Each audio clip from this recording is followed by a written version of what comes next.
Hello students.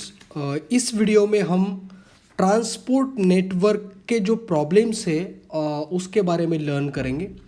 तो एक बहुत इम्पॉर्टेंट प्रॉब्लम होता है कि मैक्सिमम फ्लो निकालने का।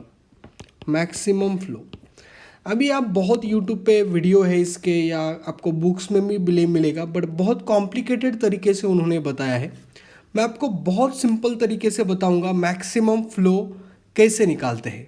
अब मैक्सिमम फ्लो किसका निकालना है, क्या निकालना है, मैं स्टेप बाय स्टेप आपको एक्सप्लेन करता हूँ। जनरल आइडिया ये होता है कि ये जो ट्रांसपोर्ट नेटवर्क का प्रॉब्लम है ना, वो सिंपल कनेक्टेड वेटेड ग्राफ होता है। Simple connected and weighted graph आपको पता है, नहीं पता है तो भी उसका कुछ यूज़ नहीं है, यानी नाम का कुछ यूज़ नहीं है। बस थोड़ा ना पेशेंस रखो, ये जब सुनोगे आप थोड़ा पेशेंस रखना पड़ेगा। एक बार समझ में आ गया तो आप खुशी से उछल जाओगे, इतना सिंपल है ये। ठीक है। जनरली आइडिया ये है कि एक सोर्स से सिंक तक कितना मैक्सिमम फ्लो पॉसिबल है ये हमें निकालना है।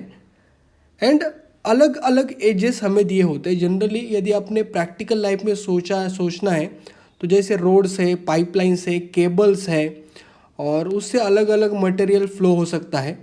और जैसे एक पाइपलाइन की कुछ कैपेसिटी रहती है, वैसे यहाँ एज की कुछ कैपेसिटी होगी, वो मैं आपको एक्सप्लेन करूँगा।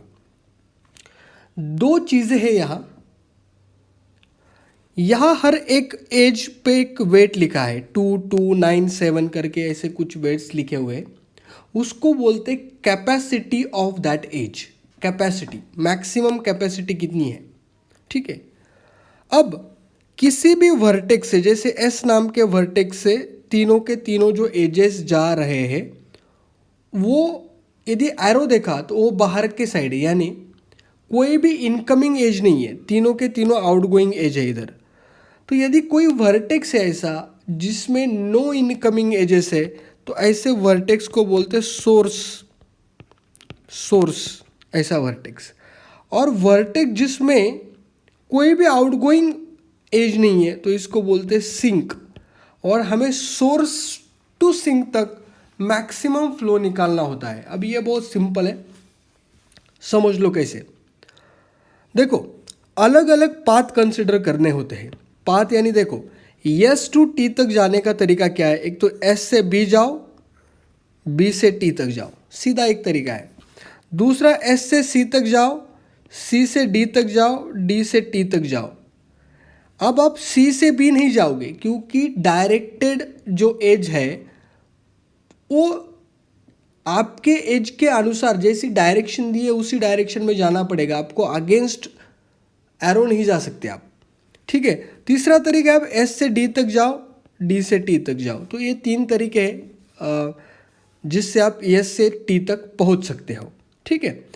तो इसमें तीनों कंसिडर करने होते, तीनों पाथ कंसिडर करने होते हैं। अपना डायग्राम थोड़ा ख़राब हुआ है तो थोड़ा मैं इसको क्लियर करता हूँ और मैं आपको समझाता हूँ अभी क्या है फंडा। बहुत सिंपल है। देखो, अभी हम एक एक पाथ लेंगे और पाथ के हिसाब से मैं आपको बताऊंगा। पहला मैं कंसिडर करता हूं path S to B and B to T.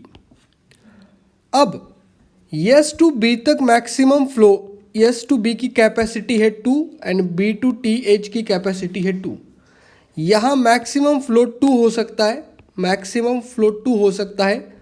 यहाँ बचेगा 0, यहाँ बचेगा 0, टी में ऐड होगा 2। ठीक है, ऐड हो गया 2। अब ये जो है ना edge S to B, capacity जितनी थी फ्लो भी उतना हो गया, कुछ बचा नहीं, अभी जा नहीं सकता कुछ भी। ये एज सैचुरेट हो गया।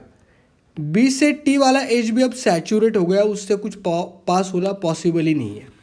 अब दूसरा पद कंसिडर करते हैं, ये S to C, C to D and D से टी। जरूरी नहीं यही पाथ आप ले लो, आप एस से डी एंड डी से टी भी ले सकते हो। अब यदि आप ऑब्जर्व करोगे इसमें, तो एस टू सी एज की कैपेसिटी है 9, सी टू डी की है 2 एंड डी टू टी की है 5। अब थोड़ा ध्यान से सुनो।